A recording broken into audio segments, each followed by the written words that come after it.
Cruz. Berenstein. Here. Bertrand. Here. Rayford. Here. Shaner. Here. Gott. Here, we stand for a moment of silent prayer followed by the Pledge of Allegiance.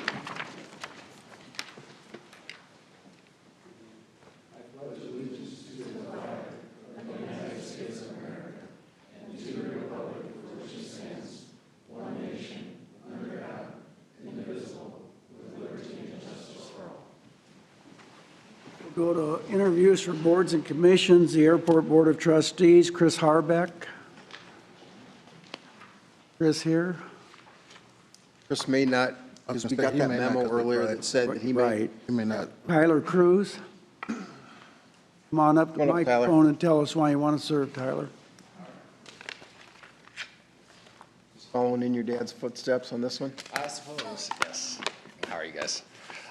Yeah, so I want to join the airport board of directors. I've been a pilot for the last 5 years, and so I've got quite a few ties to the airport. Love aviation, love everything about it.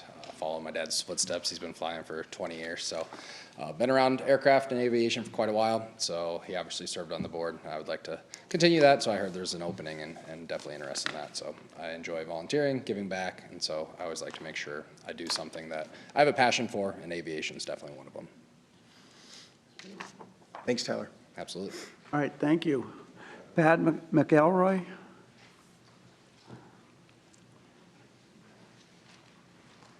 How many openings we have? Pat, I'm sorry, what's that? How many openings? 3. there's 3. I got a little more prepared statement. Good afternoon. Nice to see some of you guys. I recognize some familiar faces. We're easy. I'm here today as a candidate for the Gateway Airport Board of Trustees. My name is Pat McElroy. I was born and raised in Sioux City, and I've lived here my entire life. I grew up on the north side as one of 11 kids, which taught me early the value of hard work, community, and staying connected to where you're from. Today I serve as CEO at Northeast Nebraska Telephone Company in Jackson, Nebraska.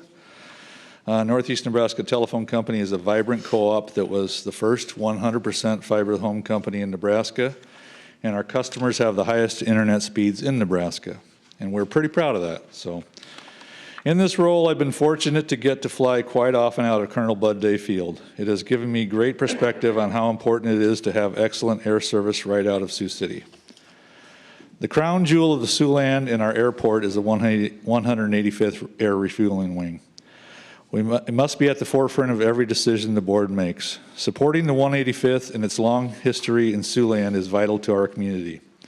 Similarly, the exciting aviation programs that are taking off at Morningside and Western Iowa Tech are excellent additions to our airport and can only help our community grow stronger. In my lifetime, I have focused my volunteer efforts on my church, my kids, schooling, and sports. As I grew in the fiber industry, I focused on helping our trade organizations. In this role, I have served as president of both our Nebraska State Industry Trade Association and our National Trade Association. These roles have given me a broad perspective on infrastructure, connectivity, and how critical, reliable services are to the success of our community and businesses. They have also taught me how vital being politically active can be to your cause. While much of my professional time has been focused in these areas, I've reached a point in my career where I want to give back more directly to the community that has given me so much. That's what led me to my interest in serving on the Sioux Gateway Airport Board of Trustees. I use the Sioux City Airport as often as I can, both personally and professionally. For our company, it's an essential resource. Having convenient, reliable flights out of our hometown makes travel significantly more efficient and productive. It allows us to stay connected, competitive, and responsive in our fast-moving environment. I see a lot of opportunity ahead, and I would value the chance to contribute to that progress, helping ensure the airport continues to serve our community effectively and grows in ways that benefit our region long-term. Thank you for your time. Any questions? Thanks, Pat. Oh. You know, I'll ask you, Tyler, you're welcome to come back up, Barbara, when you interview. You know, obviously, we recognize the importance of the 185th, and that's been a key component of every time we go to DC, every time we're visiting in Des Moines, something that we're concerned about, both with regard to the support of the airport. the jobs that are created, 900 jobs at the 185th. But I'm curious, just from a commercial or general aviation perspective, what you all think we need to be doing. Barbara, you've got a much more, regular, obviously with your position with the chamber, having been on the board. I'd be curious about your perspective. Again, Tyler, you're welcome to come back up, but I'd like to know what you think we need to do to better solidify our commercial aviation. Well, when I was with Long Lines, we flew quite a bit privately. And that's an aspect that I don't really have a grasp on today, just haven't been involved with it. But today, I just generally fly United whenever I can. I don't have any real critiques of it, except for when you're the end of the line. And when you're the end of the line, and I don't know how it operates as far as when you get slotted into flying into Chicago, or when you get slotted into flying into Denver. But there's times when it gets canceled and you're stuck out here on an island, or you're stuck in Chicago waiting to get off the island. Can't get in. So that would be, but those are probably things that every small community battles. It's a very competitive world, as Barbara knows. I remember when we brought Frontier, 2004, 2005, and we did a great job of attracting them to the community. They were part of our air service requirement. I think we paid them $600,000, and they were gone in 6 months. Yeah. And it's because they were going to provide air service to Fargo or Bismarck. It wasn't even, it was a community that we didn't view that would have been at our level, and it's just a very difficult world, very difficult. I know Barbara might go to visit, make regular visits, and it's just very difficult and very competitive. Yeah, I would, I've read the minutes for the last couple of years, just going through different things that have come up on the agenda. And Barbara was very generous the other day. I called her to ask about it because I saw she'd been there for a couple of years, or probably a lot of years. But yeah, there's a lot to learn, and I'm willing and able to tackle that. So I know you'll put in the time. Thanks, Pat. Thanks. Barbara Sloniker. Okay, well, good afternoon, all. Obviously, I love the airport. I've been there working with the airport for 28 and a half years, actually almost 29. So doing air service development, and in answer to your question, Craig, if we had that answer for sure, we would have even more service at the airport. However, continually staying in touch, trying to find out when opportunities arise, making sure we all fly when we can. And that means us working on trying to get things like the timing of flights correct, right? Because we could have 2 flights a day at the wrong times when they don't work for our travelers. So that's kind of an important piece of that. We are coming up on essential air service, re-upping that again, if you will. So hopefully those conversations will help towards some of that. No, I love the airport, and the 185th, huge part of that. We understand that, and yeah, I'm up against some really good candidates today, but I just know that I have the passion, I have some time, and it's, like I said, it's something I've been attending the board meetings for the last 28 years, so, I kind of have the gist of it. I know what's going on, I understand master plan, so very excited to see if I could be able to continue to give back to the airport in the future. So have you technically been a board member or just the representative from the chamber working on air service issues? Correct, I have never been a board So member. you've not been a board member? No. Okay. No. So, Thanks, Barbara. right, thank you. Transit System Advisory Board, excuse me if I don't pronounce his name right, Michael Tokarczyk. I hope I got it. Good afternoon, everybody. My name is Mike Tokarczyk. I'm a retired teacher from the Sioux City Community School District. I've been on the transit board now for, I'm finishing my 2nd term, actually. I've lived in Sioux City my whole life, and I've ridden the bus my whole life. So I have a real vested interest in the transit system. I'm proud of the accomplishments that have been happening here in the last few years with technology, with the buses, the mobile fare pay system. We've changed the routes a few years ago, and it's been an exciting and a learning experience for me to be a part of that. I'd like to continue doing that. Thanks, Mike. So I have a question. So you've had two terms. So if we decide to move forward on your election, we'd need to waive the rules to allow him a 3rd term. Is that right? Correct. When appointments are made, typically appointments will be made that first meeting in July. Okay. When you make the vote then, if you choose to, you can waive the rules. Thanks, Mike. Okay, thank you. Thank you. Please, sir, Tyler, coming up.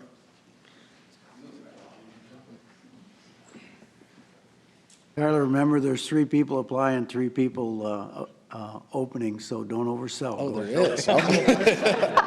I did not know that. Throw that out there Yep, for you. All right. openings, yeah. Well, good to know. No, We just still want to know. perfect. Yeah, just to answer the Solidify question your real space. quickly. I think a huge piece of the puzzle is general aviation too. So you guys have a great relationship with Morningside Aviation School. Continuing that, having more aviation in the community, I think is only going to help the airport overall. From my understanding, that to keep the tower, you need to have a certain amount of touches and so Right. much activity. And so general aviation is a huge piece of that as well. So I think having that, plus Barbara said it perfectly, is having the right schedule, working with SkyWest, just keeping that in line. So that's really what I would look at. If I remember right, and these aren't exact numbers, but at the last chamber meeting, Barbara, you shared that because of the Morningside touches, the takeoffs and the touches, our tower is going from like 358th or 258th to 235th or something when they recalculate those numbers. So the Morningside relationship has been incredibly instrumental in supporting, in addition to the 185th. Absolutely. No, Yeah. I think it's huge. Yeah, thanks, Tyler. Yep, thank you. Tyler, I have one question while you're up there, Yes. since you're represent a certain demographic of our city. I got to watch what I say. Okay. What's a tipping point for us? What would make a world of difference for our airport, in your eyes, for friends, relatives? And truly, I think it's just working with SkyWest and having the right schedule. The pricing, I think sometimes we're just priced out. Another huge concern from a business traveler standpoint is if the pilots time out overnight, which happens a lot. If they come in too late, they don't get their rest period, that morning flight gets delayed or canceled. Now Right. you miss your connecting flight. So from that perspective, a lot of times you just go with the safer option, Sioux Falls or Omaha. So I think it's just really working on that schedule, and the pricing is the huge kind of issue with the airline. It sure can be at times. I mean, one time you look at it and it's $900, and another time you look at it and it's 500. I mean, 100%. So I think just really working with wonky. them, and that's the part of the, I would have to learn, because I would just Mm-hmm. say, make it cheaper so we can have it. I think another thing to push for, and I know there's probably been discussions, but have a larger aircraft come here possibly. And so that might help with the, we have the CRJ 200, so it's the small little one. So if we get a little bit larger CRJ 900 possibly, add a few rows of first class. I think there's different things that we could do and have conversations about that would make it a little more appealing to some people. now, I always want the impossible, but I dream big for Sioux City, so, and I Yep. will always continue to do that. I always want to know if we can market to, what's that airline, Mike, that goes to Vegas and Florida? Allegiant? Allegiant? Market to them and see if we can get a touchdown once every 2 weeks on their way to Des Moines and pick up some passengers here. I mean, is that Low any cost, way, yeah. shape, or form? I mean, it doesn't have to be every week, if, if they don't think they can get enough people, but I think if people in Sioux City would know that every 2 weeks or once a month, they could get that cheap Vegas flight. I mean, start with just Vegas, or a cheap Florida flight. I mean, it's a different carrier, so we should be able to market to them. I think so. I think destination would be huge, is where's it going? And Right. then it goes back to the schedule too. So, I mean, people looking at a quick, long weekend, you got to kind of watch how that works. So a lot of those I know are like a Thursday, Sunday. That way you get that long weekend parameter in there. I would go anytime, honestly. I've never flown with them yet, and I always say I'm going to try it, but kind It's of a an Delta option. person, so. Yeah, if we're going with my demographic, they definitely, it's price conscious. So Yep, they're not it looking is. at $900 flights. It's not Yep, happening. you're right. Yep, you're absolutely right. So, all right. All right, Thanks, thanks. Tyler.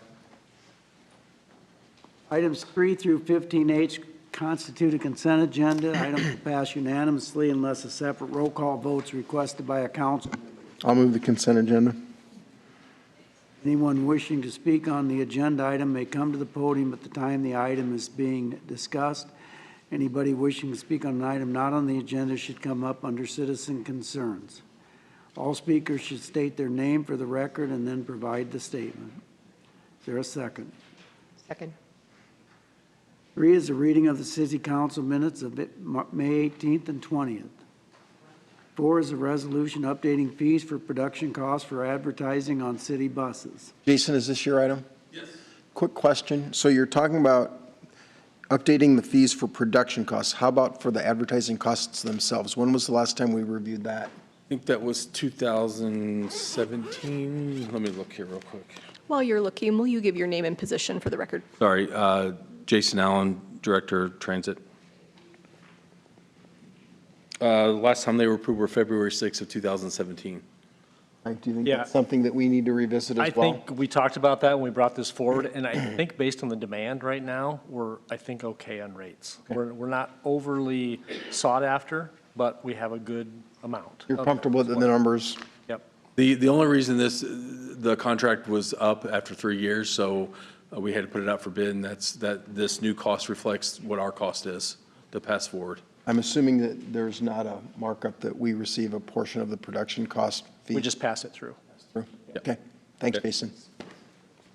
5 is a resolution approving change order number 2 and authorizing the payment to Subsurfco for the Nebraska Street Water Main Replacement Project. I need to abstain, conflict of interest.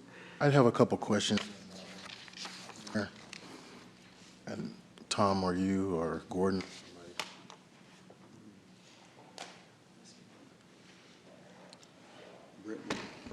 Tom Fingal, Public Works Director. I just wanted to, I mean, every time we have these contract or change orders, I'm just curious as to know if we had any foreseeable, did we see this as a possibility, or, this is the second one, right?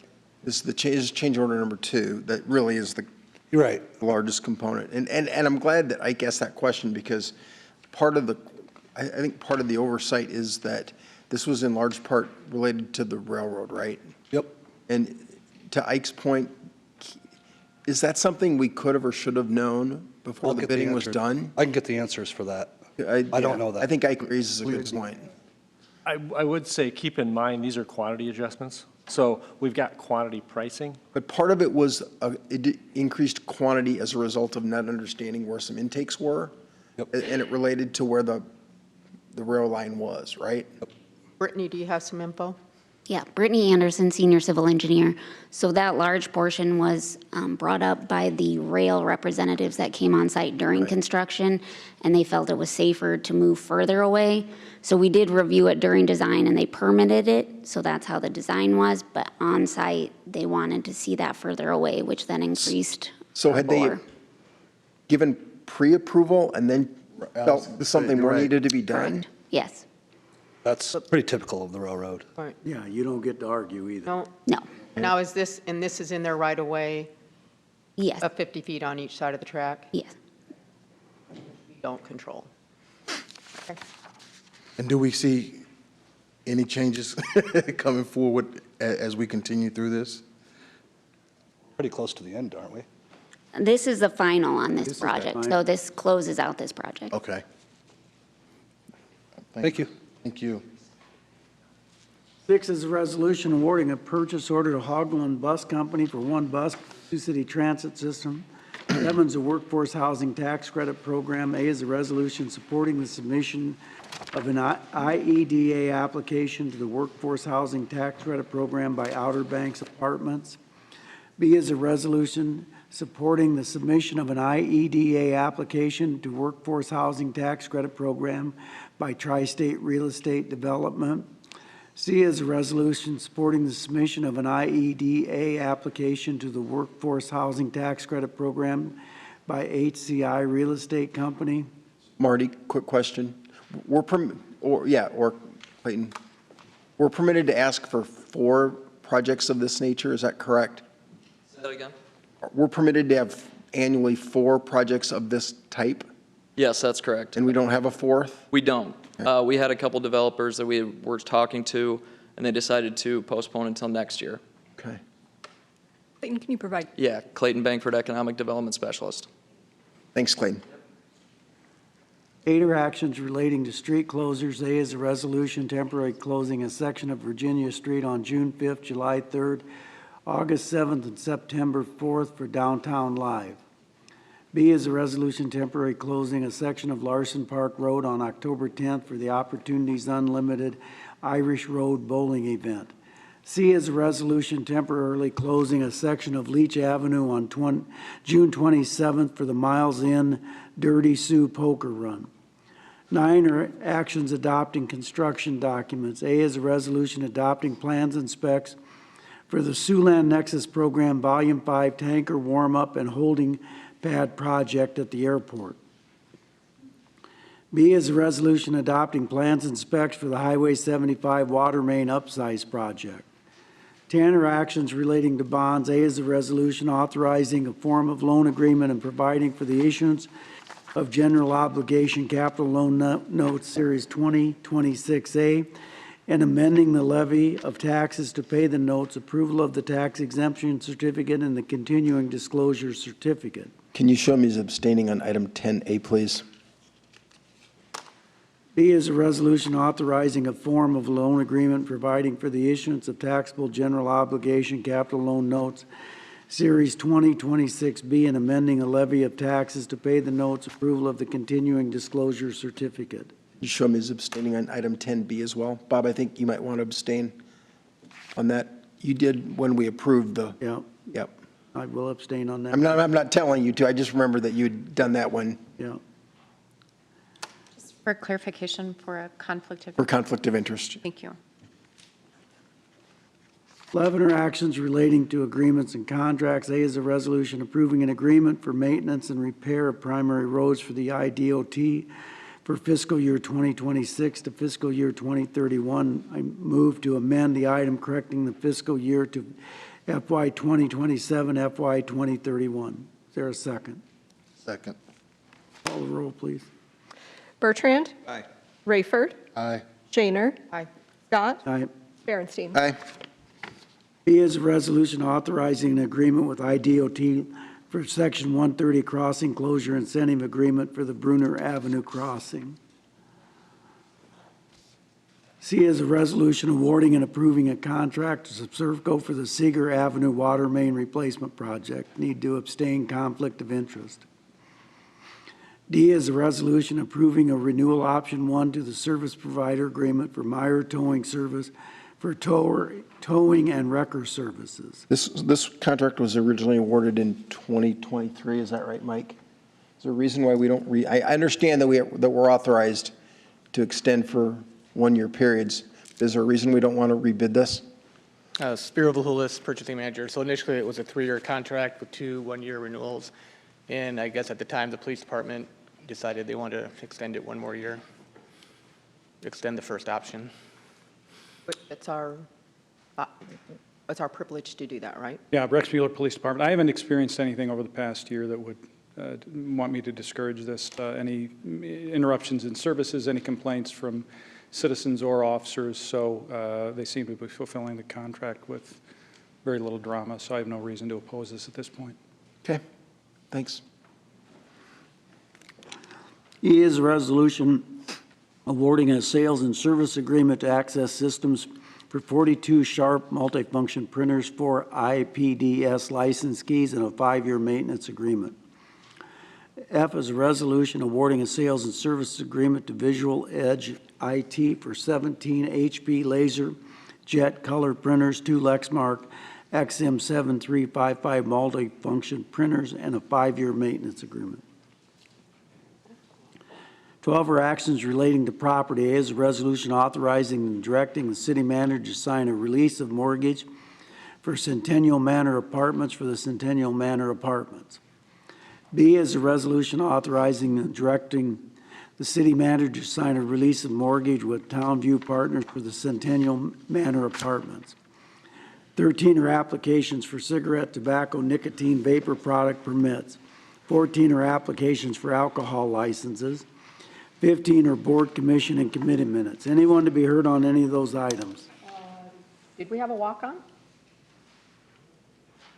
You would need to vote to waive the rules to walk it on. Okay. You want us to work on the consent agenda and That then would be bring it on? consent, would it?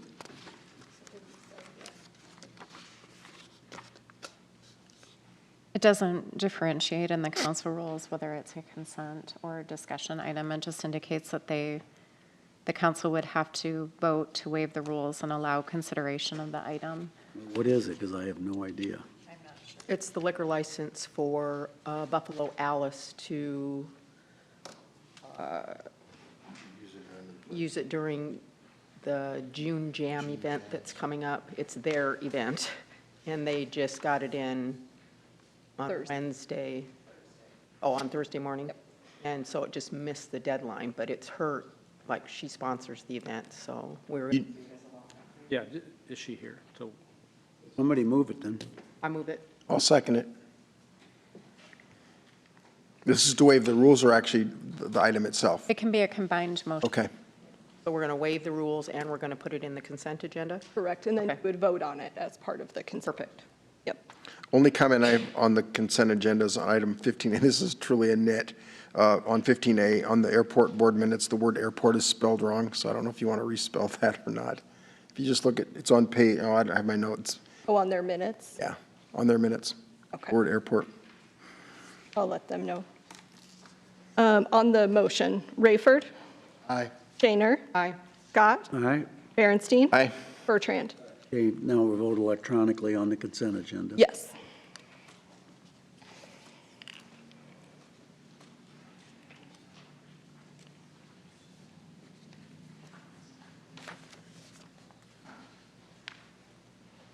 Passes 5-0-16's resolution approving a final plat of DC Floyd River Industrial Park addition of the petitioners Timothy LaPlante. B and Z recommends approval. I'll move it. Second. I need to go back. It's also the diving elk for the same person. So it'd have to be an additional motion to waive the rules and. Did you get one for the diving elk? Our Oh, that deputy would- city clerk does those. To my knowledge, it was just one, but it's possible another one came in over the weekend and maybe it would have missed it too. I'm not sure. Typically, the standard that the city requests is 45 days in advance. Right. As well, the state requests that also. So if it comes in late, Dan usually checks that report on Thursdays. To my knowledge, Well, what- it was just the one. Would probably make sense, though, to your point, Julie, because those same parties. Let me take a quick look. Okay, I'm sorry. Just before we get too far away. One moment, she's texting me from the back room. And maybe it was, We can vote on what we're on. We can always do Okay. that at the end. okay, that's fine. She says yes, it was. Okay. So we'll do that before we, Do that at the end? Or now? yeah, you can do it. Good as After- the discussion. Okay, sounds good, thank you. That's fine.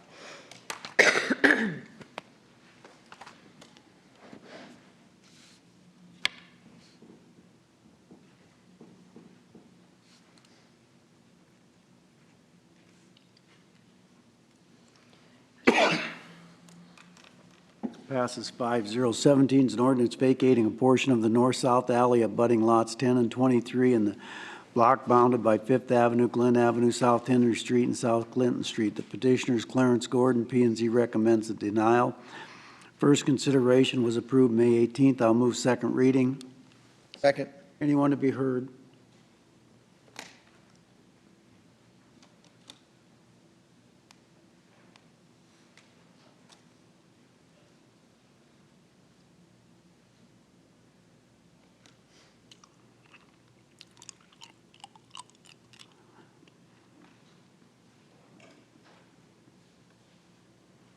Passes 5-0. Anybody opposed waiving the statutory rule? I'm not opposed. The only question I've got is we did get a communication from another neighbor, right? About the impact of approving this to her property. They were supportive of it. They were supportive, but Gabriel Foggio, planner. The notice that we got from the neighbor was in opposition to the vacation of the alley. He said it's going to impact him negatively. Yep. And he even sent an email last week, like requesting for the minute, but that time wasn't passed by council, so I'm still waiting to send him the minute once it's been approved. But we determined, right, but that was not in fact the case. That it would not negatively impact their property? He was saying that he's going to build a garage in the future, and once it's been vacated, he cannot get access from the alley. So, Clarence Gordon, 2310 South Clinton. The only person it affects, and I talked to you the 19th after I was here on the 18th, is my neighbor Ann Lentz. She didn't come today, but she has no problem with it, and she phoned you, and I gave you a paper with her signature on it, so that's the only neighbor. That was the communication we will got, affect. so thanks for the clarification. Thought she might build a garage in the future. No, not her. No, she, No, that was a- has that no was a problem with it. different I don't know who person, yep. this other person is, so, But she can't get back there anyway. No. no. Okay. Okay. No, I. I'll move no. third reading. thanks. Well, we have to waive. We have to waive the rules first. I'll move to waive the rules. Second. Shaner? Aye. Scott? Aye. Berenstein? Aye. Bertrand? Aye. Rayford? I'll move Second, third, Oh. or third. second. Will there be a third reading of this? No, This is it. we're doing it right now. Okay, thank you. Scott? Aye. Berenstein? Aye. Bertrand? Aye. Rayford? Aye. Shaner? Aye. 18 is an ordinance naming a portion of the unnamed right-of-way of 200 Myrtle Street as Hamilton Boulevard. Petitioners, the city of Sioux City. P and Z recommends approval. I'll move that. Second.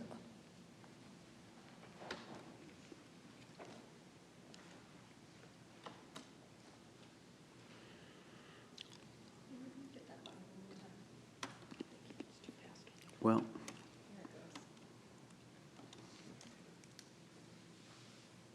Thing's got a mind of its own.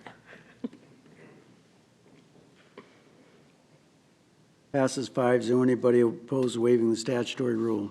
No. I'll move it. Second. Berenstein? Aye. Bertrand? Rayford? Aye. Shaner? Aye. Scott? Aye. I'll move third reading. Second. Bertrand? Aye. Rayford? Aye. Shaner? Aye. Scott? Aye. Berenstein? Aye. 19 is an ordinance dedicating and naming a portion of the unnamed right-of-way of 1200 West 2nd Street as Hamilton Boulevard.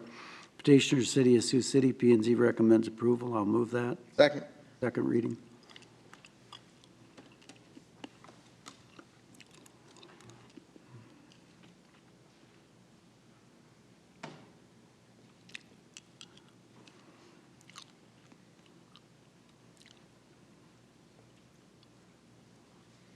Passes 5-0. Anybody opposed to waiving the statutory rule? No. I'll move it. Second. Rayford? Aye. Shaner? Aye. Scott? Aye. Berenstein? Aye. Bertrand? I'll move third reading. Second. On 19. Well, this is how I got it printed. That's why I'm asking here. Oh, that's my error. Just keeping you on your toes today, Mayor. Okay, I'm moving second and third. Perfect. Do we need to, Second. isn't that also relate to the prior item too?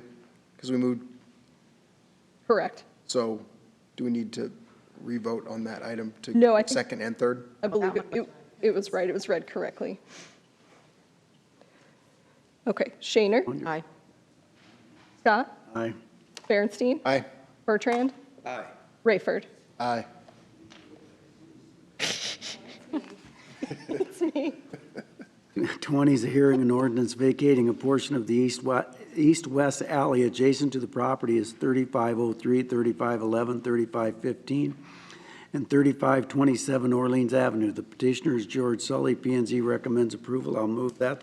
Second. Public hearing is now open. Do you have anything for the good of the order? Michelle Bosnells, Vice Chair, Planning and Zoning.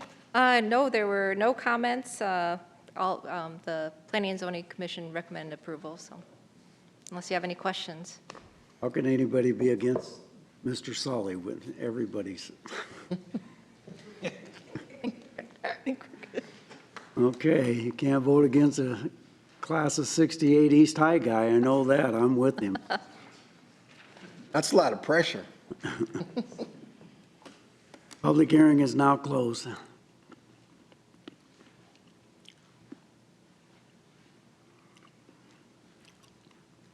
Passes 5-0. Anybody opposed to waiving the statutory rule? Oh, I'll move that. second.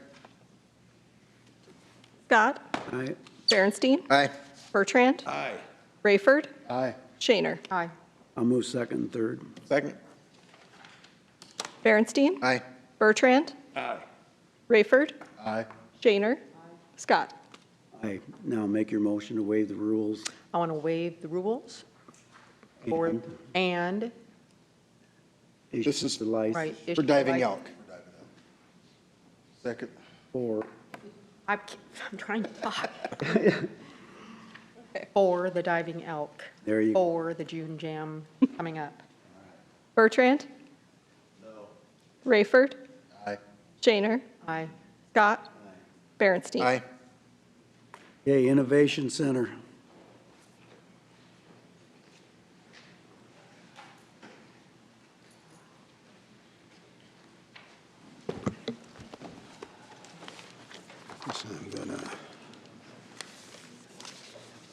Mayor and council, I guess I first need to hand out. You got one of those? Okay. Hand out some information. Skip and Ben. My name is Skip Purley, and I'm here to apply for the airport board. You just did that. Oh, So it's my pleasure to introduce Skip Purley today. I think many of us know Skip, a longtime leader and CEO of Thompson Solutions Group, retired, I think, a little over a year ago. And in that role with the company, Skip was known as an innovator and an entrepreneur in his own right, and was able to grow that company, I don't know how many times over, tremendously. So not only did he lead the company, but he's been involved in many community leadership roles as well. We are fortunate to have Skip agree to help lead the new Innovation Center. And so please welcome Skip Purley. thank you, Marty. And Mr. Knepfler. Hi, everybody. Skip. Thank you for giving us the opportunity to really update the council on the Innovation Center.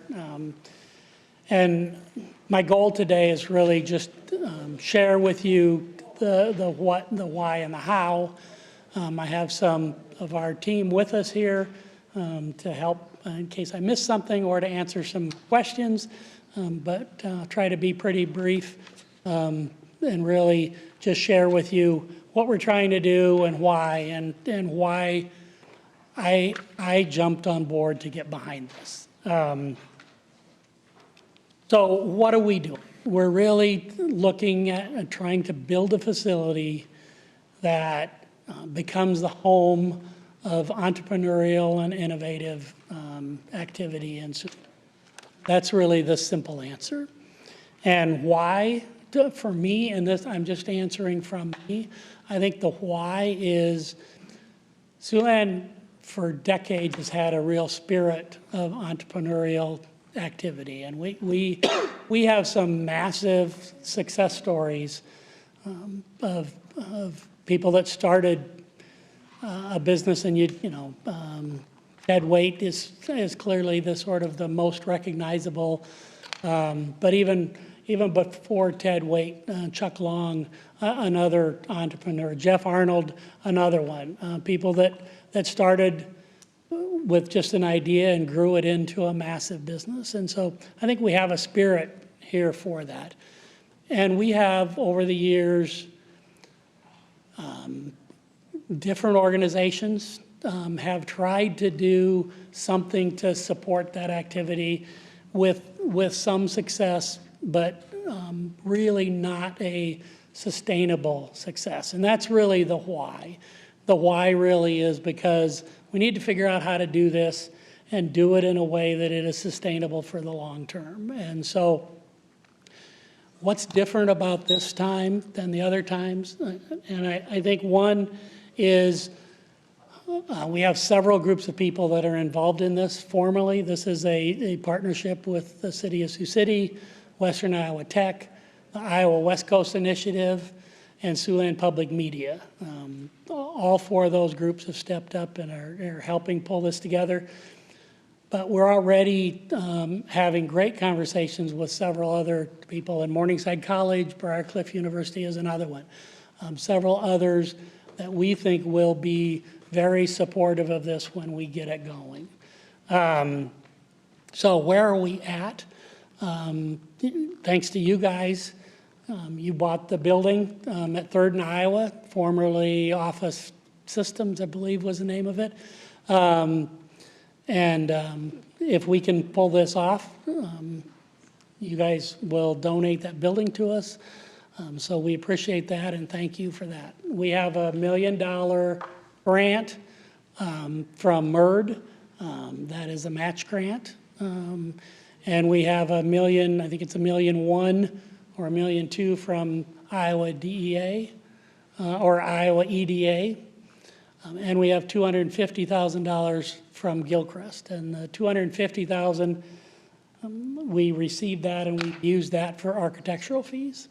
We have the initial schematic design done, and we have detailed cost estimates from Nathan Kelleher is our architect, and we have that done and ready to go.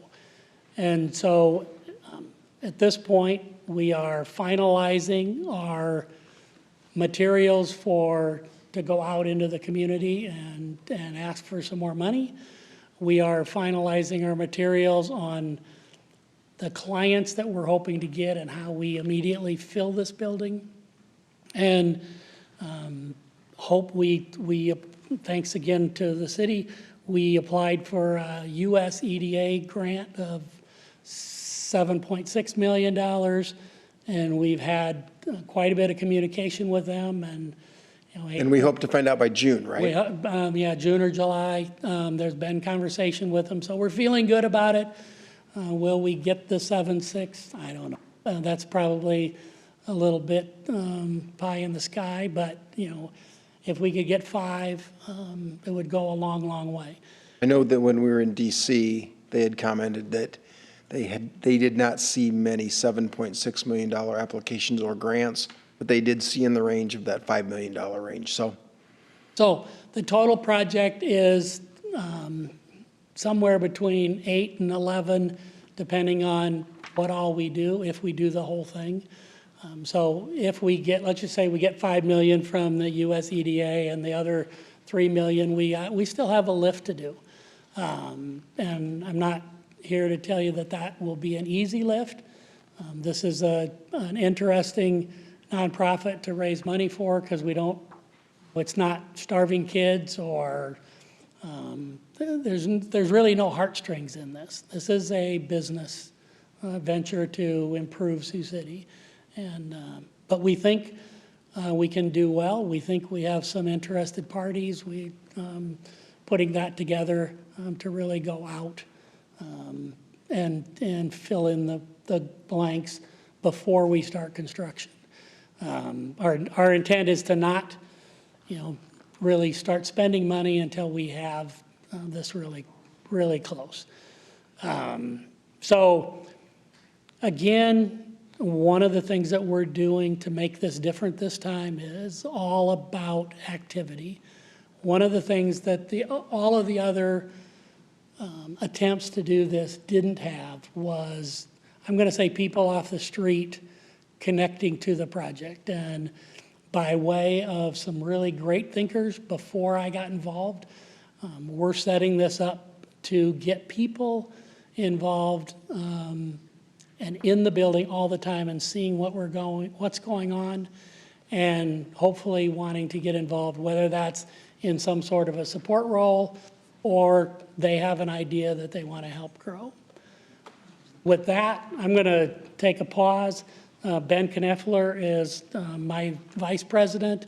And did I forget anything? No, Ben Kneffler. Do we still do address 3829 Jones Street? Always love saying that. Okay. Yeah, I mean, all I'm going to do is mess up the nice things he said, but really, we're here to answer questions as well. We understand that this is a lot of money, and we understand that because it's a lot of money, we have a lot of responsibility. And the things that Skip talked about, sustainability, all of the things that need to happen for this to be a success, I can tell you that that's fundamental to what we're doing and how we intend to build this. I think for me, the exciting thing has been already hearing some communication that we've had with people around this project saying, oh, you guys are doing something like that? there was a nursing program that's like, we'd love to be involved. If you guys get that up off the ground, we'd like to be a part of that. I was at a deal where high school kids had a pitch competition. One of those kids walked up to me at the end of the competition and said, hey, here's my resume. I need a summer job. You know, and so I think, to your point, this is a place where we have a lot of capability here, and this isn't a maker space. This is meant to generate business. This is meant to fill storefronts. This is meant to be that engine for Sioux City and in the surrounding area. The thing I like about it being in Sioux City is more than you want to know, but I had my last colonoscopy over in South Sioux, you know, because that's where the building was, you know, and so this is one of those things. We need that building here. We want that stuff, not colonoscopies probably, but we want that stuff to happen. Oh, we want the colonoscopies over here too. Absolutely, yeah, right on. So anyway. You know, Skip, you had made the comment about the partners that we've already identified, but I think it's also important to note that Morningside University and Briarcliff University have shown significant interest in participating at different levels as well. So great partnerships. Absolutely. And today. yeah, If they couldn't thank show you. up. Yep, I did. Also with us, Michelle Bostonell, dual role here today from Simcoe. She is the secretary of the board, and she's been very involved from the beginning of this and has done an enormous amount of work. Also, Nathan is here with us, so if there's any more detailed Nathan, questions. I do have a question for you if you wouldn't Okay. mind coming up. Sorry. Yes. I just want to know if we do get, I'm going to call it shorted because I already had a dream that we got 7 million flat out of that. So write that down. If we had to phase something, are you prepared for that mentally, what it would be? Phase something? Phase the building. Yeah, I'm mentally and physically prepared for that. Nathan Kaler, 255 Fifth Street. Because I was trying to imagine myself, well, what would it be? Because obviously that first floor that's not it. Yeah, there's probably 5 or 10 different ways we can skin that cat. I don't know about rooftop colonoscopies or anything, but I'm certain that we can phase it. Some obvious ways are the additional building versus the existing building. You know, Then what kind of businesses and jobs are we going to be prepared to enjoy in there? Give us some examples. A lot of it's based off the programming. One of the things that this will have that makes this such a success and why the involvement with the colleges and the trade schools and everything are so important because they help with that aspect too, constant programming within the building. But it really can be as varied as the programming that we choose to put in there. Certainly, we talk a lot about this being an ag community, and that's always on the always top conversation when we're talking about projects like this. It's a trades community, big time. Oh yeah, for sure. Yep, absolutely. And I think if you'll notice, you know, when Skip was speaking, Western Iowa Tech was one of the first people to jump onto this project and say, oh, we would love the opportunity to have another campus, you know, downtown and Broadcasting. and there'd be some broadcasting, some Every day. things like that, yeah, for sure. But it's kind of an open book. What I want might be different from somebody else, but that's through the feasibility stuff. I think that's what we're coming to, is that we're finding that there's going to be a lot of innovation. We've identified stuff for like prototyping. There's a space for people when they get so far, they need some prototyping. So we've talked a lot about that, and labs and stuff. Yep, mentoring, absolutely. Yeah, a lot, but just heavy programming. I mean, give people resource, not only physical resource, but also you know, institutional resource and that kind of thing to help them succeed. And it doesn't have to be just somebody that's starting something. There are a ton of, you know, businesses out in this community right now that will benefit heavily from something like this being available, and that's the hope is Helping to moving forward. Absolutely. Developed. Yeah, if there's a shortcut, or we can help people come to solution, that's also a main purpose for the building like this. From the start of my getting involved in this last year, of course, I've been on Downtown Partners since 2016 as a stakeholder and now as a council rep for the last 7 years. Storefronts are always a huge challenge in our downtown, whether it's a newly redeveloped building of mixed use or whether it's some little standalone. And I really feel like our downtown and any storefront within the city, not necessarily just downtown, because there's empty spaces in Morningside, on Hamilton. I think that that will be a great benefit to those potential small business owners to say, I have this fabulous idea, or whatever it is, help me get from here, because I'm stuck here. Help me.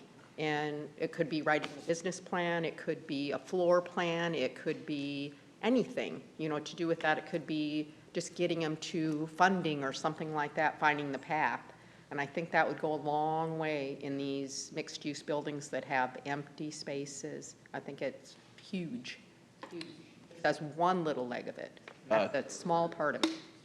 We have a committee that's been working really hard the last couple months on programming and trying to define exactly what your question was. And we're not quite ready to publish that. We have a draft that the board looked at last week, but we're narrowing in on that and exactly what that looks like. What's our ideal client? And we know we want to make it, this is my words, I'm going to say more welcoming to a broader group of people than most of the attempts in this have in the past. And you mentioned the trades and, there is just an explosion of technology in all kinds of fields, besides, just, say neuroscience or medical study or what, really university level stuff. But there is a whole ton of other activity that we can be supportive if we get this done right and welcoming. Yeah, I think there's a couple pieces. First of all, with what Nathan is doing, and you've provided great guidance with your design and the concepts, but part of the additional due diligence that we're doing is going off-site and looking at other properties, other innovation centers in Omaha, Lincoln, possibly Des Moines, and other communications. I think that's very helpful, but I think the other key component is healthcare. I feel like with what the University of Iowa hospitals and clinics are doing, with what Unity Point is doing in their system in Sioux City, I think we have a really nice opportunity to try and administer to the healthcare community as well. And Ben, I go back to when you and I started visiting 6-8 months ago, even before I was on council, and you were telling stories about entrepreneurs you knew that were in Sioux City and had no choice but needed to leave our community. They needed to go to the East Coast or the West Coast because that's where the resources were. And what we're trying to do is eliminate that jump, create a facility that is going to provide them the opportunity, the resources, the guidance, and the support that they need so they stay in Sioux City, not just for their colonoscopies, but for other services as well. It's interesting, Craig, that you mentioned healthcare because I don't know, Michelle, was it you that went to St. Louis or Unity Point Health a few weeks ago? In Cedar Rapids, they have kind of an innovation center. That's right. They were very excited about this. Yeah, Michelle Bosnells. We had a call with Unity Point out of Cedar Rapids, and they were asking us about the Innovation Center because they have the idea of basically an innovation lab. And so when they have healthcare workers that maybe there's some equipment or different things that they need to adjust to meet their patients' needs, they go into this basically an innovation room, and they're able to take medical equipment or other things and make adjustments to it so it fits their patients better, it works better for them. And so they're really interested in our innovation lab and our technology space to say, hey, is that something that we could put in your area? So that was exciting. So our ask of you, we don't have a particular ask other than just would really like you to continue to support this project, and thank you for what you've done so far, and we'll keep you updated as often as you want. I just have to tell a very quick story. Mike knows this. Renee's not here today, but on Friday, I was walking out of Sam's Club, and there was a gentleman that had his trunk open in his car, and it was the most meticulous organization of stacking of items from Sam's Club I've ever seen. And it had to have been $400 or $500 worth of materials, products. So I went up to him and I said, that is absolutely masterful. And he looked at me, and so he introduced himself and he said, well, this is my background. Well, long story short, when we introduced ourselves, I told him I was involved with the Innovation Center. He's got a background in innovation centers, entrepreneurships, and travels all over the country. His name is Drew Wade, and so I got his card, he's got my card, and I've got Renee following up with him, and I think he might be a tremendous resource. Yeah. Yeah, I just had a quick question. As you look to raise money and continue to raise, are you considering making sure operating, after you get your bill? Yeah, yes, ideally, well, the building will have some revenue, because we will be charging for some of the space and so forth. So there will be some revenue. But we also, if we can pull it off, our goal is to set aside some money for operations to keep it going. Ben, did you have one more thing to say about the risk of, what was that line you said? Well, I think, and Ben brought it up the other day, and it's, what if we don't do this? Right. What if we don't do it? It's not the risk if we do, it's the risk if we don't. What if we don't? Yeah, it seems to be something that people have done successfully, and I think as a community, it would be easy for us to get, or it has been easy, and a big thanks to you guys, but it's easy for people to see this working here. And that feels very good to me is to have people say, oh, yeah, okay. And it is, it's, yeah, okay, well, if we don't do it, then here we are. But not that it's bad, but this thing has got a lot of traction with a lot of people, and I think it's going to be a big... More of a risk if we don't, and lack of investment in our own people and our own community. The upside is significantly higher than the floor. Yeah, absolutely. That's... Okay. Thank you. Thank you. Thank you. Thank you all. Variances. Nathan, great job.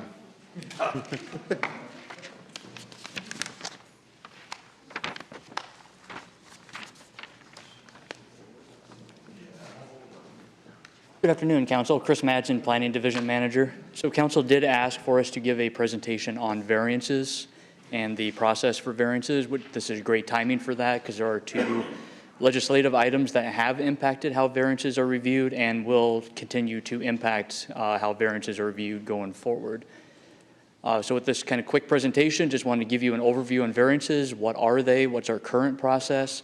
Also wanted to go over our 2015 zoning ordinance and some provisions we put in there essentially as alternatives to variances, some court cases that allowed some exceptions to be made, and we took advantage of that in our 2015 rewrite of the zoning ordinance, and go over the two legislative items that are impacting variances and then next steps as we continue to review those changes and how that will impact these reviews and processes. So first, what is a variance? Essentially, it's a modification from the provisions of the zoning and site code. So that can be anything from the change in a setback or a use. Generally, there's three different types. Use variances would be the land use of a property. So if an industrial use wanted to be in a residential zoning district, as an example, say a rezoning had been requested, was denied, a variance could potentially be the next step to change the use of that property. Floodplain would be to allow development within a regulatory floodplain. Those typically also require DNR approval prior to our review of those. So typically if a floodplain variance would be denied, it'd probably be denied at the DNR level first. And then last is a dimensional variance. So this is your setback, your lot coverage, landscaping, parking, those kind of items. Marty said I was limited to 2 court cases to cite in this, so I wanted to use 2 older ones, Deerdorf and Greenewalt. Those essentially set how cities would review variances, essentially set the unnecessary hardship requirement, and also set that a property would not be able to see a reasonable use without a variance. Those are 2 very difficult hurdles to jump, essentially to show that that property is essentially useless without a variance being approved. And there's been a multitude of different court cases in the Iowa Supreme Court since then that have upheld those original 2, but those are the 2 that somewhat set the standard for how difficult variances would be. It essentially made it so a variance was almost impossible to obtain in the state of Iowa. So our current process, an application is received by Planning and Zoning staff. Board of Adjustment does review, hear that item, after a public notice is sent per state code. That item is then acknowledged by City Council, whatever the decision of the Board of Adjustment. The City Council can send the item back to the board, but could not, under our current process, overturn. And then the applicant would have a 30-day appeal period to appeal that to district court as their next step. In my time here, we have not had any appeals to district court. My understanding is that's a fairly unusual step to take. Yep. During that step right there, so where would the local approval process come in? Where would you guys say, no, we're good? Where are we at on the slide? On this slide? Yeah. Because the local approval would be through the Board of Adjustment. Correct. That is I'm set asking by a question, the I know, yeah. City Council. So that is a local decision right there, then it stops straight. That's the subjective part. That's an item that we'll talk about when I get to the All right, legislation, because that does potentially change that. Thank you. So two different processes we have in the code today. One is minor modification that was actually added to the code in 1999 and did pull through to the 2015 zoning ordinance. We have expanded on that over time. So a minor modification essentially is a minor exception. Again, with those two Supreme Court cases do allow some exceptions to code. Minor modifications are approved administratively by staff. They are limited in scope. So say a developer, property owner wants to increase the height of a fence. It's limited to 2 feet of what staff can approve. To reduce a setback, it would be limited to 2 feet of a reduction of a setback as an example. So they are limited. There is a public hearing, a 7-day notice. We work with the developer to set when that time and place would be. Typically, staff would approve unless there is a large amount of neighborhood opposition, but the vast majority, probably 99% that we do review do get approved. And then I just have on there generally how many minor modifications we've reviewed the last couple of fiscal years. Chris, how do you get neighbor opposition, or how does that come about? So we do send out notice to all the abutting property owners. We don't send out the typical 200 feet for these. It's just essentially draw a box around the property, send it to them. They have that 7 days to either call us, attend the meeting, let us know what their opposition is. A lot of times, if it's a neighborhood feud, that opposition would, I just don't want my neighbor to have it. That's really not going to meet our threshold for denying. But if there's a legitimate reason, it blocks access, somehow severely impacts the neighboring property, we would look at that. In the 25 zoning code, we did also add site plans approved through the Planning and Zoning Commission. If you recall, prior to 2015, we had the plan development, or -C. Essentially, if your property fell within that zone, you were required to come before City Council for a site plan. We changed that in this code, where essentially we made it more developer-driven, where staff can approve the site plan as long as all the items for the zoning and sign code are met. If there's a particular provision that they can't meet because of unique characteristics of the site, then they would be able to appeal to the Planning and Zoning Commission. Planning and Zoning Commission would do their review, approve or deny. Anyone either within the notice area or the developer petitioner would then be able to appeal to City Council. As you can see there for the last couple of years, how many site plans have been approved by staff at the Development Review Committee, how many have went to Planning and Zoning, and then the appeals that have come before City Council.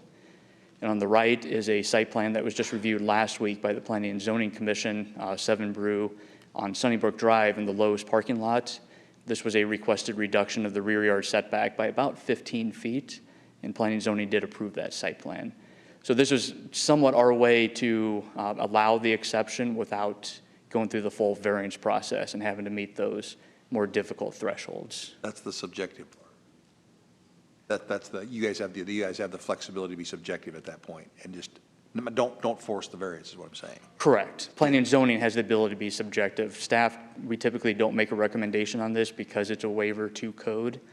We just present, this is what the petitioner is requesting, this is what code requires, and then it's up to Planning and Zoning. They would have that discretion.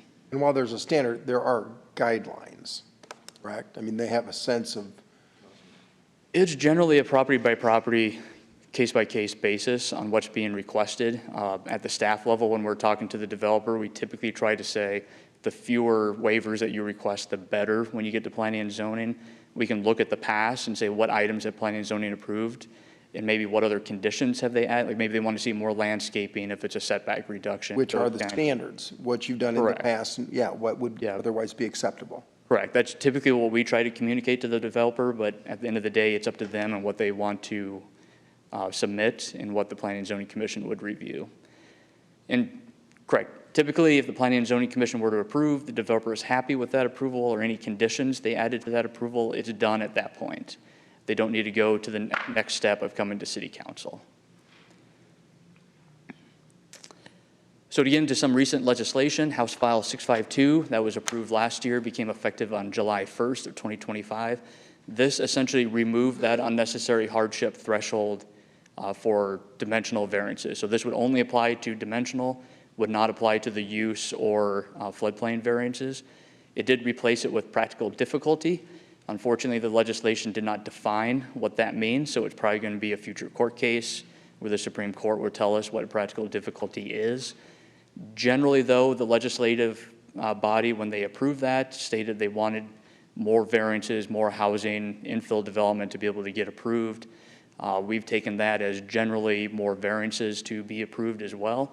So you can see in the chart there, variance applications, we're averaging 1 or 2 a year. And then this year, since July, we've had 13 applications. One of those was withdrawn just recently in the last couple of weeks, but the Board of Adjustment, I believe, has approved all of those variances that has come before them, kind of with that more latitude to be able to review those. And then this year, we do have Senate File 2378. That has been approved by the Senate and House, has not been signed by the governor yet, so we're waiting to see if she's going to sign that. The original intent of the bill was to remove the rezoning petition. So as some of you are aware, when a rezoning is requested, if 20% of the property owners, the notification area, sign a petition, it would require a 3/4 vote of council to approve. That was the original intent, and that was still in the bill that has been approved. But during the House review, an amendment was added that essentially changed variance procedures. So any individual that's impacted, so it would be the developer, anyone within the notice area, can appeal the Board of Adjustment's decision to the City Council. But it doesn't change the required vote, or it does? It would require a City Council, well, the rezoning, that's gone away. That's kind of a separate issue, but that was the original intent of the bill. So the petition for the rezonings would no longer be a thing. If you receive a petition, it'd just be up to council to determine if you still want to vote yes or no on a rezoning. But for the Board of Adjustment item, it does require a 2/3 vote of the City Council to overturn the Board of Adjustment. Gives more flexibility back to the locals, and yeah. There's some question with that because the board does act in a quasi-judicial manner that essentially if the council were to review or overturn, that does make council quasi-judicial at the same time. So there's a little bit of process and different items that we still need to work through. I know the Iowa chapter of the American Planning Association has asked the governor to veto this portion of the bill just because there are a lot of questions still on how that would be done. So at this point, we're still waiting to see what Governor Reynolds will do if she will sign this bill. Can she do a line item veto, or? That's what they requested. Yeah, because it was added during the House review, my understanding is that the governor can line item veto. So either the individual impacted or City Council can unilaterally decide that you want to review and overturn a variance as well. So it doesn't necessarily have to be someone appealing. City Council could also decide that you would like to overturn. So next steps, especially if the second bill is signed by the governor, we will have to look at updating our procedures. Again, currently council would just acknowledge a variance, so we would have to look at how you would be able to have time to be able to review and decide if you wanted to overturn any decision. On a variance, again, this does not impact conditional use permits, interpretations, the other items that the Board of Adjustment would typically review. We would also have to differentiate the types of variances. Our code today just refers to all variances under the previous court cases. Now that does separate out the different types, so we're going to have to do the same as well. And we'll also be able to further discuss this during the Joint Planning and Zoning Commission Board of Adjustment on June 23rd. Hopefully by that time we'll know what the governor's going to do and be able to put something a little bit more together on next steps for that. But with that, that's what I have. If you have any questions, also we do have the chair and vice chair of the Board of Adjustment in the audience. If you have any questions for them on how they review any variances or any other Board of Adjustment items. Chris, real quick, the reason we brought this was first great education piece for everybody, because I think it was pretty safe to say that in the last decade or so, you know, the theme in Sioux City was don't even ask for a variance. And one of the purpose we have this tonight is to put the notice out to the developers and to property owners that things have changed. I've lobbied for the last 4 or 5 years for the legislation that we're seeing right now to give more power back to the locals, more take us off the hook with subjectivity, common sense. So as you see just in the early stats with some of the stuff, more variances are coming to the table. Do you think our attitude at the city is changing and adjusting with these new things? I mean, are we opening our minds a little bit? Are we part of the solution when somebody comes in? I mean, in the past, we wouldn't offer a solution being the variance. We wouldn't offer a solution outside of a variance. Do you feel like your department is now more solution and having more tools to do it? Do you feel like we're more business friendly, more variance friendly? Correct. Yeah, I think the big part of that was it really wasn't a tool before. We would offer it as somewhat of a last resort if there was no other option to get to whatever the developer or property owner. So you're sitting there Thursday in design review, and somebody comes in and, you know, used to be, nope, can't do it. Now are we offering more options? Is that part of our repertoire? It's part of our dialogue with guys that are coming in and saying, you know what, apply for a variance, or we can avoid the variance if we do this. Is that part of where we're at now as a city? Yes, we always want to give them whatever process seemingly would be the easiest, or various different options that could get there. Again, the site plan, variance, the various different options. Some may view the site plan process as still a little bit easier because it ends at the Planning and Zoning Commission. Yeah. Others may view the variance process as people got to remember, though, too, well. planning and zoning is a great tool for communities, and I know there's some requirements, but this isn't a slam on the planning and zoning, but these are citizens. These aren't expertise. This isn't our experts. So again, P&Z can be very easily challenged and should be challenged by developers and by individuals. But again, I think this is a great education piece, and this new council is excited to push that business-friendly agenda, and hopefully the word gets out. Rick, you're not the only guy that pushes friendly business. Well, this new council seems to be the ones that are yeah. pushing it. So I know it just rubs, but I'm going to continue to use that language because that's what it Okay. is. So, yeah. And I do want to point out, you're right that the members of planning and zoning that look at either zoning issues or variance issues are citizens, but they're extremely capable. You have a couple lawyers on the board. Oh, yeah. And they really understand the nuances of the request. So I want to recognize them as well. We have a really good group right now that knows the items, knows the processes when we review those. Always ask great questions. Very valuable presentation. Thank you. Citizen concern. Any citizen want to be heard? Before we move to citizen concerns, I would like to ask for a motion for reconsideration of the diving elk vote for the liquor license. Councilmember Bertrand would like to change his. Yeah, to an aye. Good. Okay. Please. Can I get a motion? I'm going to move. You'd have to have a motion, a second to reconsider by someone on the prevailing side. That would Any of be- the four, yep, could. I'll second the motion. Okay. Rayford? Aye. Shaner? Aye. Scott? Berenstein? Aye. Bertrand? Aye. And now you would need a motion and a second to actually vote on the reconsideration. Say that again. You moved to. This is the item. Yes, so now you would need a motion, a second to actually vote on the item as. Yep. So I move that we vote on the item. I'll second that. Shaner? Aye. Scott? Aye. Berenstein? Aye. Bertrand? Aye. Rayford? Aye. Thank you, Julie. Go ahead. Rich Horner, 3880 Isabella Street. I just wondered what the status is on the UTVs. We took 60 days, and it's been 3 weeks ago today that you're going to do an ordinance.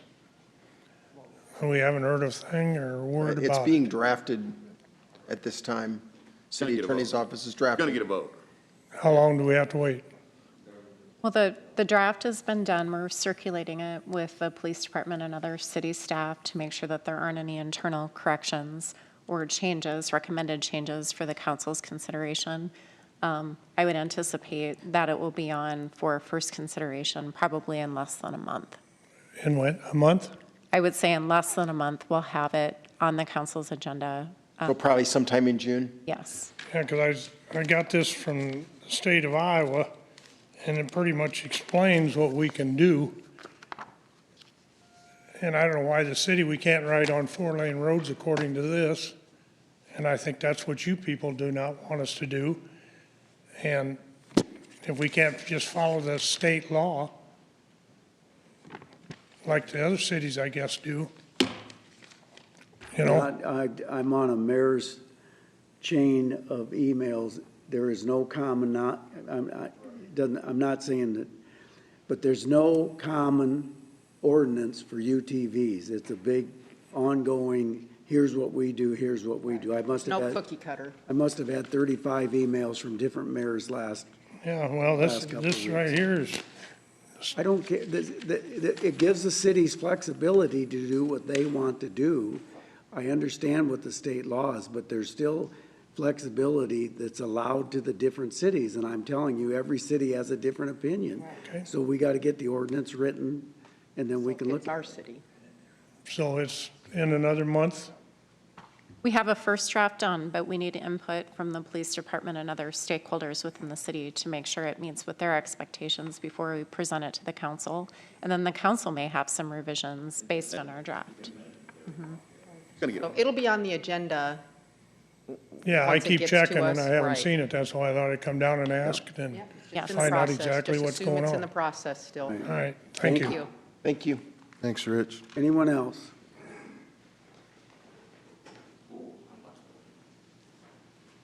There wasn't a line this time. Isn't that nice? Brett Watchorn, as you guys may know. Probably just play a recording of me from now on, right?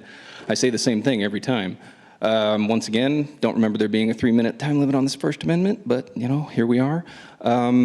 Meeting times needs to be adjusted still. I think 5 o'clock would be more than reasonable. Name for the record, please. I did. He did. Okay, I've got it. Getting old there, Bab. Let's see. Like I said, meeting time needs to be changed. 5 o'clock would be reasonable. 6 o'clock would be even more reasonable, but 5 o'clock is a mean, I think, good time. People are actually off work, could actually show up here on time, see the whole meeting. Makes sense to me, but if nobody else, I understand. Other thing I saw today, I saw on the job board, the police chief has been posted. I was wondering if we've ever looked at turning that into an elected position. Is there a way we could do that? Could it possibly be done like the county sheriff? Why not? State law, it's a civil service job in the city of Sioux City. Then why do we have a county sheriff? Because That's the county. state law allows you to have. Well, we're the city, we direct that. We should be able to elect. Okay, I'll ask my legislators next time, I guess. Anyway, it should be an elected position, absolutely. I don't think anybody here would disagree with that. If they do, enjoy your monopoly on violence. Let's see, what was the other thing? I only caught part of this, but the airline that I was familiar with that had cheap flights to Vegas, I believe they went bankrupt about a month ago. Spirit? Spirit. Right. Julie was That's asking not the one about I'm Allegiant. talking about. Oh, Allegiant. Let's talk Yeah. about Allegiant. Okay, I didn't hear that part. Didn't we have Allegiant before too? No. We've never had Allegiant. Didn't we? We had Okay. Frontier. Allegiant's totally different than any airline we've ever had at the city. Okay, I could have sworn we had, but I'm wrong. Let me see, what's the other thing? There was one more thing I wanted to address. Oh, yes, on this building project that was just last, I was about 5 minutes behind in the video, I apologize. What is the city's out there if the project falls apart? What do we get back? We keep our building, and if the building is sold, we get our revenue, every penny of it back, plus a small percentage for any value growth that the real estate might. Okay, and then either way, what do the taxpayers get for the money we paid for it? What do they get? Yeah, like monetarily, They own a building. monetarily. They own a building, and if we sell the building, that money goes back into our general fund. But it doesn't go back to the people that paid for Yeah, it. it does. No, it doesn't. Julie, when's the last time you gave out a refund check? When's the last time you listened to what someone is telling you at this podium? I listen a Don't even lot. let me answer the question. Please, go on then. Arguing. Because you stole this money to pay for it. So how do we get it back? Or what do we get The back? money was not extorted, whatever you want to call it. You can call it what you'd like as well. The citizens own the property If we own it, then why haven't we voted on it? because you've entrusted us with that authority, that's why. And you've failed And that we are many, many, elected. many times. And we are elected. That's your opinion, but we've That's all your sit here. Not just mine. We've all sit here for elections and we've won. You haven't done that yet. So don't say I failed the citizens because I haven't, or I wouldn't be here. Then you talk to all the people that signed my petition, Bob. What? Talk to all the people that signed my petition. Everybody complained about you more than anybody. Well, that's good. Good. Why didn't they vote for you and get you up here? They did, all 88 of them, and I'm appreciative for every single one, and I hope to have more next time, and I certainly will for either of your positions specifically. Great. I think the concept, though, in what you're discussing, the contribution that the city made to this project is a larger vision with a group that is trying to create an opportunity with an innovation center for entrepreneurs that while there may not be as you described, a refund check to the citizens, the project itself has incredible upside to attract entrepreneurs, attract business owners, attract. And that was a citywide decision? It was a decision that the council made because they acquired the property, they donated it to this project. The project is. So, but if I may, sorry, Sure, excuse me, no. my bad. So did we buy this property? The city acquired this property from the previous landowner. He and- donated it to the city? No, it was purchased. There's my thing. So where'd that money come from? The general fund, I assume, or Bang, see, and that's all extorted money from the taxpayers, That's not- 100%. Well, that's a pretty harsh allegation. It's Brett. either stolen or it's extorted. Those are your options. There is no in between. Tell me what happens to your, tell me what. That's a pretty significant That is my accusation. point. My point is there is no ROI for the general people. That's my point. But there is an ROI, and that's where you're missing the discussion. Not monetarily. All right, you got anything else? Once again, I implore you to adjust the meeting time one more time. I say it again. I'll say it every time I walk up here, and I'll see Julie, I think, and Rick, and I'll say the same thing in committee this week. Thank you. Thank you. Thank you. Anyone else? Yes, ma'am. Hi, my name is Leticia Garcia. I'm from here in Sioux City, born and raised, and I have a business opened at 509 8th Street, which is my concern, the construction. Since it started on April 27th, and since then, I wanted to ask you guys to review both sidewalks they took out both sidewalks, so there's not really a walkway on either side, which I thought by law there was supposed to be at least one side open. Also, there's no signage directing traffic. It's been a month. It was supposed to be due, that block, it was supposed to be done the 28th. I'm thinking that's stage 1 and then stage 2 moves on. Can I ask where on 8th Street? I know Mike. 509 8th Street, 509 8th between Street. Pierce and Nebraska. Yeah. It's Estilo Garcia Vintage Swap Meet and Consignment. We recently opened January, and we've been doing great until this happened. And I mean, even the customers are still making their way through, but it's not a good, site. And everybody's telling me, well, they should have had a walkway. So I requested the walkway. I talked to the engineer. I talked to construction. They put a concrete sidewalk that went up to halfway. The rain knocked it out from the alley, so it fell, so it's really kind of dangerous. I asked them again. They put some more, and then they blocked off halfway. So people coming from Pierce Street couldn't no longer walk to my business. They have to go all the way around the alleyway, come down. I mean, we still have people coming, looking, it's just frustrating that I thought there was a certain rule that the city had for construction. So I've been asking the engineer, the construction people, Friday I was kind of upset because I see that Pioneer Bank has a sign that's been up since almost the beginning of the construction that says Business Access Pioneer Bank, which they're on a whole nother block. If you drive down, there's no construction blocking them. I'm like dead center in the construction, and they have had no regard for me, for my business. Leticia, I am on the Public Works team. What was that? No, I'm sorry. no, I'm not. I'm on the Public Works team, so I will look into getting you a sign. We have a She's sign. exactly right, Thank though. I don't you. know why we took sidewalks out on Yeah. both sides. That doesn't even. I'm not sure why either, I'll but follow. we'll look Yeah. at it. Mike will Also, follow up. yeah, I did. They Thursday, I called someone here and voiced my opinion because I was like, I've been being patient. I've been doing the proper chain of commands, but it's just getting like, I see other businesses have signs. I don't have nothing with my name on it. So they did. I got Bridget from engineering came and talked to me, and then from Steve Harris came that day. Oh, good. Which is great, and I expressed everything to them, but I told them, I was like, I was calling first, because I was gonna come here to voice my opinion, because it's just, I'm a small business owner, just open, female, minority, all that, but I wanna be No matter noticed. who you are, you should have know, the and same I'm treatment. struggling right now Yes. this month, I have vendors. What's your business do? Oh, this month it's, No. What is the nature of it's your business? swap meet consignment, so we sell different things, I rent booths out, so I have Oh, okay. vendors. I've lost 3 vendors this month due to the construction, because they said that there was another valve that needed to be replaced, and that was gonna add on 2 more extra weeks, so, you know, that's. Plus, we've had some rain. Right, and that wasn't on the plan, so I mean, I understand all that too, but I'm like, I have to voice my opinion, do, speak you up do, for myself, you because do. if not, But you know, did get, they and I did come out see- on your site, it's so that's just- great. Thank Did you. they say I just they'd get you a appreciate sign? it, just not unfair to me, I believe, and if I didn't come here and say anything, I'd be like, Well, know. did they say they'd get you a sign on Friday? They got me a sign Saturday. Good. And I told them, because I've been asking it from the beginning, and they kept saying, both of them kept telling me, yes, we'll do it, yes, we'll do it.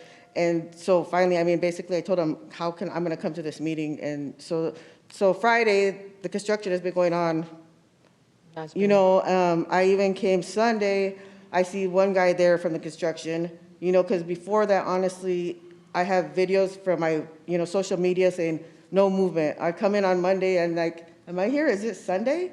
I'm like, there's nobody here working. I'm like, I'm like, you guys can go to the next block and take your time or whatever, but or the next one, I'm the only one that has a business legit right front, storefront, and there just wasn't, today, honestly, I'm not gonna lie there, I'm grateful that Friday, they've been working all day. They were even there when I left at 5. Sunday, I seen someone there. Good. I got a little sign, but I'm just thinking, like, it is not So fair you're that getting maybe they need action, to, which is Like, good. let's get Tom up there they tomorrow need to to, look at like, it. plan it ahead for the business that is there, Yep. It's- We'll get the head of Public Works up there tomorrow to talk to you. Right, because And I see before the you one leave- sign on Pierce Street, but coming up Nebraska, there's nothing. Well, It's He'll be just- there tomorrow, and you talk to him about some of your needs, okay? Yes, Before thank leave- you, appreciate it. Before you leave, make sure Mike's got your phone. Yeah. Okay, I will. Thank you so much, I Thank you, appreciate it. Keisha. Thanks for coming. All right, anybody else? Dinosaur Park.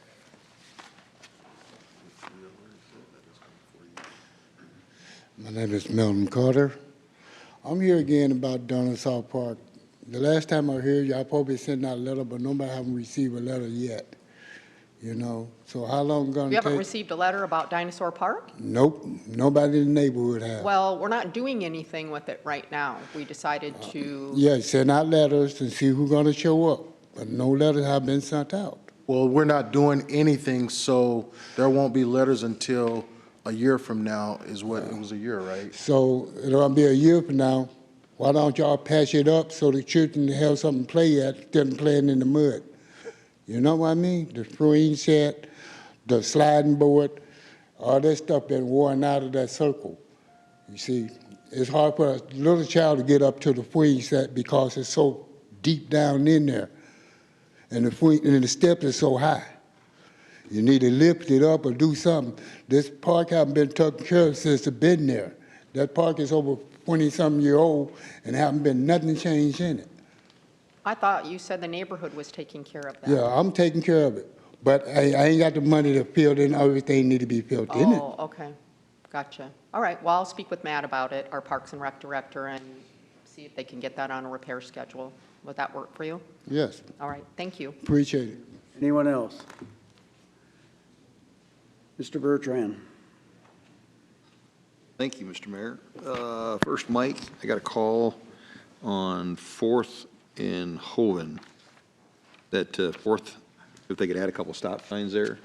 They got them stopped on Hoven. They were wondering if they could put 2 stop signs because that's got pretty good traffic going through there. They're flying up there pretty good. Okay. And they're having some cross-traffic issues. Actually, I had 2 calls on that. It was kind of weird. It's almost the same time.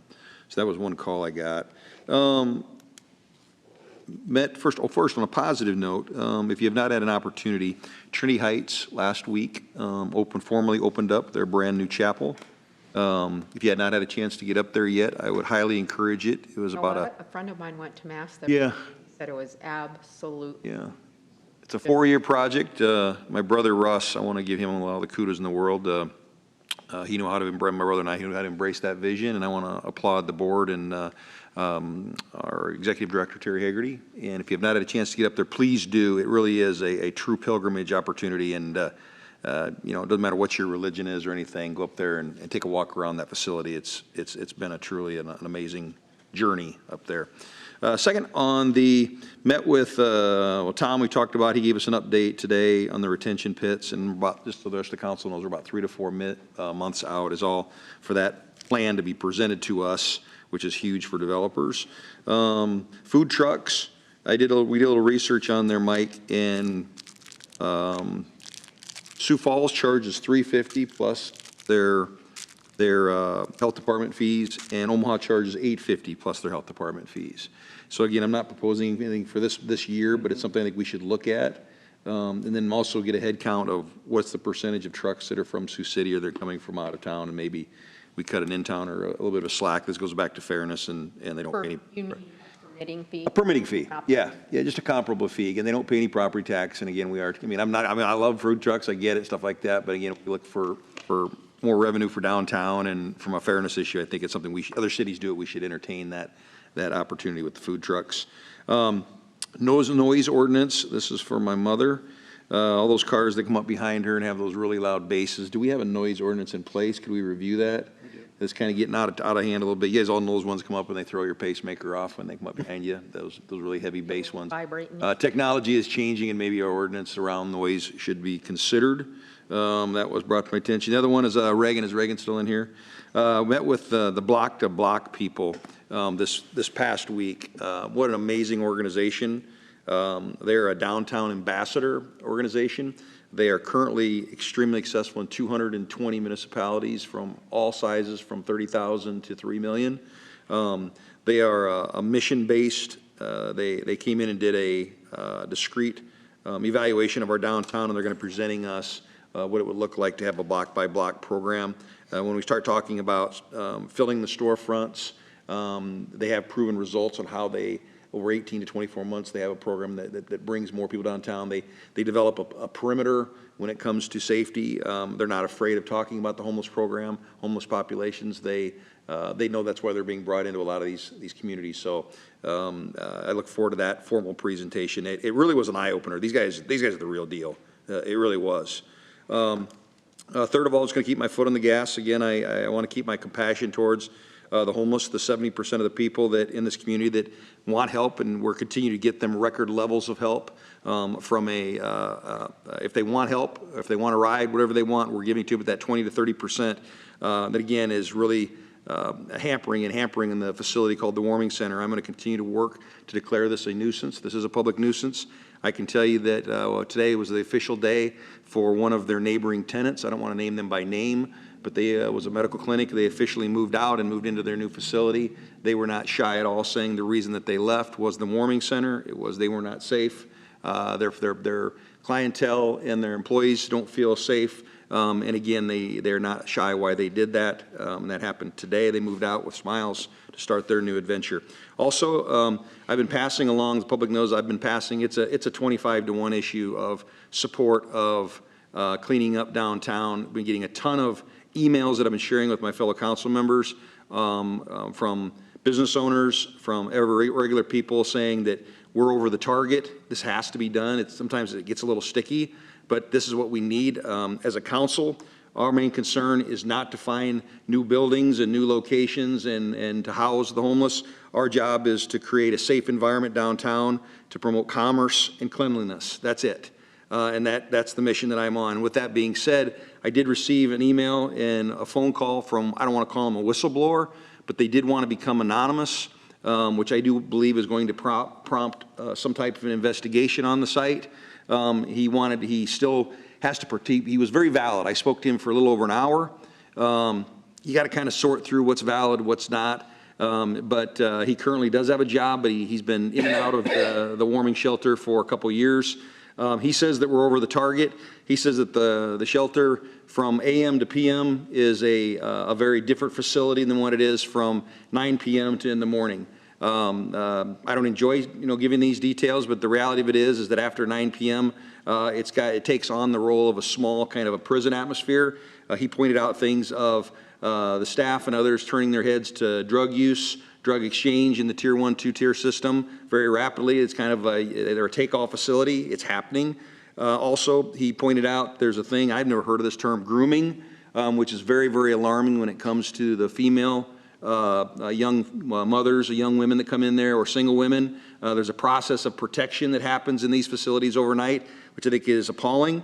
They also pointed out that there's a deflection process. It's called TAC. I never heard of these TAC houses, which are apartments that rotate on the perimeter, that if they need to go shoot up or they need to go do something, or any type of prostitution type activities, that there's an informal direction towards those facilities in the perimeter. So he really kind of validated, I think, what a lot of us knows is I'm not blaming the facility at times, but the reality of it is this is I don't want to use the word attractive nuisance because I know it's not the appropriate term, but there's a reality that it's just not good for downtown. I also want to put pressure on the donors, the people that are propping this thing up. They need to look and ask themselves, is this where my dollars are going? And they should maybe do some internal investigating on this. Again, because let's clean it up. So I'm just doing my diligence as a council member, again, to promote safety, commerce, and cleanliness. Other than that, let's have a good week. Craig? Just a couple of quick things. So Mike and I have followed up on a couple of the more external opportunities we have for dialogue on the homelessness, the transient population issues. Mike and I are going to continue to hold those discussions. I think once we learn a little bit more, we'll share more with what we're learning and trying to get an idea of the path moving forward. Certainly, Rick will take into account some of the things that you've shared. I'm assuming that this will trigger some additional dialogue, but I think we've got a lot of dialogue, a lot of discussion ahead of us, and I look forward to engaging in that dialogue. On the food trucks, I did get a couple of calls, and there was some concern shared about some of the pricing that was discussed. I assured people that we would have good, candid dialogue with the community and the public and those that were affected. So when the food truck discussion triggers itself for fees or other regulations, I thought that would be a good time to be able to have that discussion. I had already mentioned the comment about Mr. Wade, as I've shared with Mike and Renee. I look forward to those conversations as they affect the Innovation Center, and we'll keep everybody posted. And then just lastly, my participation over the next week or so could be a little spotty. My daughter in Kansas City is going to have a baby any day.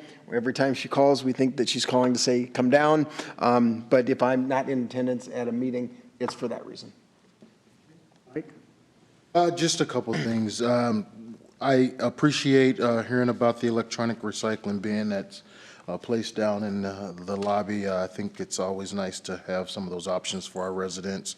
And also hearing about kids, which I know is a program we've done before, but just making sure that our citizens know that the kids are riding free this summer, age 5 to 18. So those are the things that I like, and giving back to our citizens and making sure that they are aware and know those things. So that's it. I apologize, Julie. I have one more thing. I did get I had a reach out from a friend of mine who lives in the Leeds area. She shared some concerns about beautification and that it's not being cared for, like her recollection of how Leeds has always been. Because I was commenting to her how I think it's such a wonderful community, part of our community. She was sharing that as she travels in the area, so I told her I would mention to you, Mike, if you could maybe ask somebody to maybe follow up. I'll give you some names. What specifics? She didn't have particular, I said to her, do you have particular areas or street address? And she said, no, it's just kind of the entire Leeds area. And I said, well, keep in mind that we're working with Headed to relocate the ball fields to the east. And she was encouraged by that, but there were some other areas. So I'll follow up with Mike and get him. Railroad right of way. It could be, it could very well be. Barely mow one time a year. She didn't say, I think that's a fair point. She didn't say that it was mowing or maintenance. She said it was more trash and garbage. So I'll follow up with Mike. Okay. Julie? I really don't have much, just, Mike, how do they ride the bus, the kids, for free? Show their ID, their student ID? Yep, they come in and get a pass that's given out with a parental signature, and then they'll get a card They for only the have to summer. show up and get that pass once, and then Yep. you're good for the summer. I just want to let everybody know that. That's how you ride for free, is get that pass. Sign up at transit or the libraries. Yep, very good. Nothing, I'm excited about the innovation centers, information to get out there. If you work with the trades, with entrepreneurs, if you have anything to do with high schools, colleges, anything, small businesses, banking, we're interested in having anyone and everyone find out as much as you can about this and to really get the word out. And you'll know more about it the more questions you ask. We adjourn. Second. Scott? Berenstein? Aye. Bertrand? Rayford? Aye. Shaner? Aye.